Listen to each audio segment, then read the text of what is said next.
So soups இனி நம்ம Daredevil born again season 1 இந்த சீரீஸோட ரிவ்யூ தான் பார்க்க போகிறோம். இந்த சீரீஸ் வந்து 9 எபிசோட்ஸ் கொண்டு இருக்குது. நேற்று தான் வந்து இந்த சீரீஸ் மொத்தமாகவே முடிஞ்சிச்சு. ஸோ ஃபினால் எபிசோட் தான் வந்துச்சு. ஸோ அது எப்படி இருக்குது, என்னென்ன பண்ணியிருக்காங்க அப்படிங்கிறத மொத்தமாக அலசி ஆராய போகிறோம். ஸோ வீடியோ வந்து ஃபுல்லாக பாருங்கள், இன்ட்ரெஸ்டிங்காக இருக்கும். பிடிச்சிருந்தா சப்ஸ்கிரைப் பண்ணிவிட்டு லைக்கும் பண்ணிவிடுங்க. ஓகே கைஸ், ரொம்ப பேசாமல் வீடியோக்குள்ளே போகலாம்.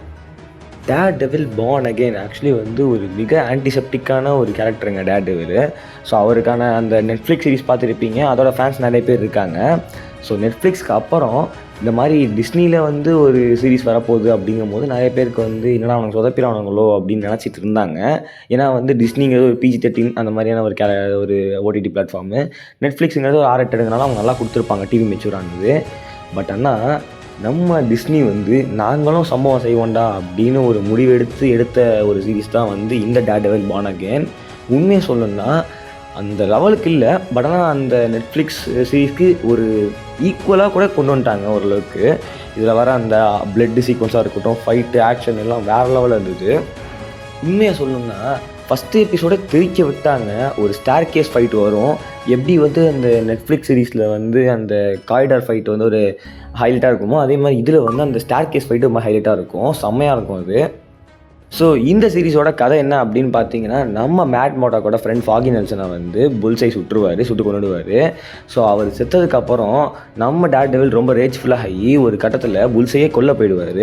ஸோ அதனால் வந்து நம்ம கரெக்ட் ஆகிட்டோம் அப்படின்னு அவரே நினச்சிக்கிட்டு இதுக்கப்புறம் நம்ம டேர்டெவிலாக மாறக்கூடாது அப்படின்னு சொல்லி அவர் டேர்டெவிலுங்கிற அந்த வாழ்க்கையை மறைச்சிட்டு மேட் மோடாக்காவே வாழ ஆரம்பிப்பார். இதுக்கிடையில் வந்து நம்ம கிங்பின் மேயராகி அந்த நியூயார்க்கோட மேயராகவே ஆகிடுவார். ஸோ இவங்க 2 பேரும் நடக்கிற ஃபேஸ் ஆஃப், அப்புறம் டேர்டெவிலுக்கும் கிங்பின்க்கும் இல்லை அந்த கேரக்டர் டெவலப்மெண்ட் தான் அந்த மொத்த சீரீஸே. இந்த வேர்டு ஞாபகம் வச்சுக்கோங்க, கேரக்டர் டெவலப்மெண்ட். ஓகேவா? உண்மையாக இந்த சீரீஸ் எப்படி இருக்குது அப்படின்னு எனக்கு கேட்டிங்கன்னா, ஒரு க்ளீனான ஒரு சீரீஸாக இருக்குது. க்ளீன் இந்த சென்ஸ் நான் என்ன சொல்ல வரேன் அப்படின்னா, எப்போயுமே மார்வல் சீரீஸ் பார்த்தீங்கன்னா கொஞ்சம் கிராண்டாக தான் இருக்குமே. பட் அந்த மாதிரிலாம் இல்லாமல் இதை பார்க்குறதுக்கு ஒரு அமேசான் ப்ரைம், ஒரு நெட்ஃப்ளிக்ஸில் வந்து ஒரு கோர்ட் ரூம் ட்ராமா சீரீஸ் பார்த்த மாதிரியான ஃபீல் இருக்குது. ஒரு இன்டென்ஸான சீரீஸ் பார்த்த மாதிரியான ஃபீல் இருக்குது. சூப்பர் ஹீரோ ஃபீல் மாதிரி தெரில. பட் ஆனால் அது வந்து ஒரு நல்ல விஷயம் அப்படின்னு சொல்லலாம். ஸோ ஆக்சுவலி வந்து இதே மாதிரி வந்து மூன் நைட்டில் ட்ரை பண்ணியிருப்பாங்க. மூன் நைட்டுமே வந்து ஒரு சூப்பர் ஹீரோ ஒரு சீரீஸ் பார்த்த மாதிரி இருக்காது. ஸோ அதை விட பெருசாக வந்து இதில் ஒன்று பண்ணியிருக்காங்க. ஓகே, நல்லா இருக்குது, கொஞ்சம் ரசிக்கபடியே இருக்குது. இந்த சீரீஸோட ஒரு பாசிட்டிவ் பாயிண்ட் என்ன அப்படின்னு கேட்டிங்கன்னா, இந்த சீரீஸோட லைட்டிங் அண்ட் ஃப்ரேமிங் குவாலிட்டி பயங்கரமாக இருக்கும். அந்த சினிமாட்டோகிராஃபி லெவலே வேறு லெவலில் இருக்கும். ஆக்சுவலி ரொம்ப நாள் ரொம்ப சீரீஸ்க்கெல்லாம் கழித்து வந்து இந்த டேர்டெவில் சீரீஸில் தான் வந்து மார்வல் வந்து இந்த மாதிரி ஃப்ரேமில் இன்டென்ஸ்லாம் வைக்கிறது, ஃப்ரேமில் ஈஸ்டர்ஸ் வைக்கிறதான் அப்போ தான் பார்த்தேன். ஸோ வந்து அந்த டேர்டெவில் வரும்போது ரெட்டாகவும், புல்சைல் வரும்போதும் ப்ளூவான ஃப்ரேமும், கிங் பின்னை வந்து மேலே காட்டுற மாதிரி லோ ஆங்கிள் ஷாட் வைக்கிறது, இந்த மாதிரியான நிறைய ரெஃபரன்ஸ் வந்து வச்சு பயங்கரமாக பண்ணியிருந்தாங்க. உண்மையாகவே வந்து சீரீஸில் ஒரு தரமான சீரீஸாக அந்த சினிமாட்டோகிராஃபியில் இது இருக்குது. ப்ளஸ் இதோட ஆக்ஷன் சீக்வன்ஸ் பங்கமான ஆக்ஷன் சீக்வன்ஸு, டிவி மெச்சூரு, கை காலை உடைக்கிறானுங்க, எலும்பு நொறுக்கிறானுங்க, எல்லாம் அடுத்தடுத்து போடுறானுங்க. பனிஷர் வர சீன்லாம் உண்மையாகவே தரமான சீனாக இருக்கும். ஸோ அதுவுமே வந்து நல்லா இருக்குது பார்க்குறதுக்கு. சரி, இந்த சீரீஸில் நெகட்டிவ் அப்படின்னு என்ன இருக்குது அப்படின்னு கேட்டிங்கன்னா இருக்குங்க. ஆக்சுவலி இது வந்து ஒரு இன்டென்ஸான சீரீஸ் தான், எல்லாம் ஓகே தான். இந்த சீரீஸோட கதை அப்படின்னு சொன்னது தெரியுமா? கதை அப்படிங்கிறது வந்து ஒரு கதை ஆரம்பித்து இதில் முடியவே முடியாது. இதுக்கு சீசன் 2 இருக்குது.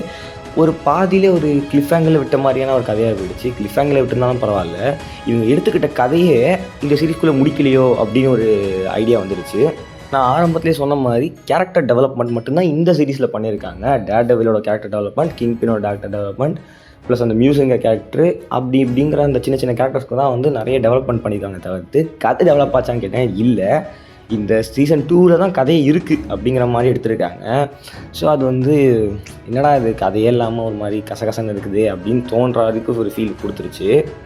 ஸோ ஒரு சின்ன ஒரு கதையை எடுத்து ஒரு ப்ராப்பரான ஒரு எண்டிங் கொடுத்துருக்கலாம் அப்படின்னு தோணுச்சு. இந்த மியூஸோட கேரக்டரே எடுத்து ஸோ அதே வந்து ஒரு டிஃபைனான ஒரு கிளைமேக்ஸ் கொடுத்து அதுக்கப்புறம் வந்து ஒரு கண்டினியூட்டி கொடுத்துருந்தா நல்லா இருந்திருக்கும். அவரை வந்து எபிசோட் 5-4லேயே போட்டு தள்ளிடுவாங்க, அதோட முடிச்சிடுவாங்க அவர் கதையை. ஸோ வந்து ஆனால் ப்ரமோட் பண்ண விதம் எல்லாமே வந்து மியூஸ் தான் ஒரு பெரிய வில்லன் மாதிரி ப்ரமோட் பண்ணி அவர் அதோட முடிச்சு விட்டு போயிடுவாங்க. ஸோ வந்து அதெல்லாம் கொஞ்சமே வந்து எக்ஸ்பெக்டேஷன் அதிகமாக வச்சுட்டு அதை கொஞ்சம் குறைச்ச மாதிரி இருந்தது. ஸோ அவங்க கொஞ்சம் கேரக்டராக ஒரு சின்ன ஒன்லைன் எடுத்து அதுக்கு மேலே அந்த கோரை தள்ளியிருக்கலாம் அப்படின்னு தோணுது. எனிவேஸ், கதை இருக்கோ இல்லையோ, நம்ம டேர்டெவில் வந்து ஒரு சமமான செய்கை செஞ்சுருக்காரு அப்படின்னு சொல்லணும். செய்கை தரமான செய்கை தான் இந்த டேர்டெவில் பார்ன் அகெயின். இந்த சீரிஸை ட்ரை பண்ணலாமா அப்படின்னு கேட்டிங்கன்னா டெஃபினட்டாக ட்ரை பண்ணலாம். உங்களுக்கு கண்டிப்பாக பிடிக்கும். டேர்டெவிலோட அந்த கதையும் உங்களுக்கு வந்து நிறைய தெரியும். ஸோ வந்து டைம் தான் டெஃபினட்டாக ட்ரை பண்ணி பாருங்கள். ஓகே சூப்ஸ், உங்களுக்கு டேர்டெவில் பிடிக்குமா அப்படிங்கிறத கமெண்ட்டில் சொல்லுங்கள். பிடிக்கணும்னு சொன்னால் ஒரு ரெட் அண்ட் பிளாக் ஹார்ட்டை போட்டு போங்க. ஓகே, உங்களை இன்னொரு தரமான சந்திக்கிறேன். அது வரைக்கும் stay tune on Spidey commentary. Okay, bye bye.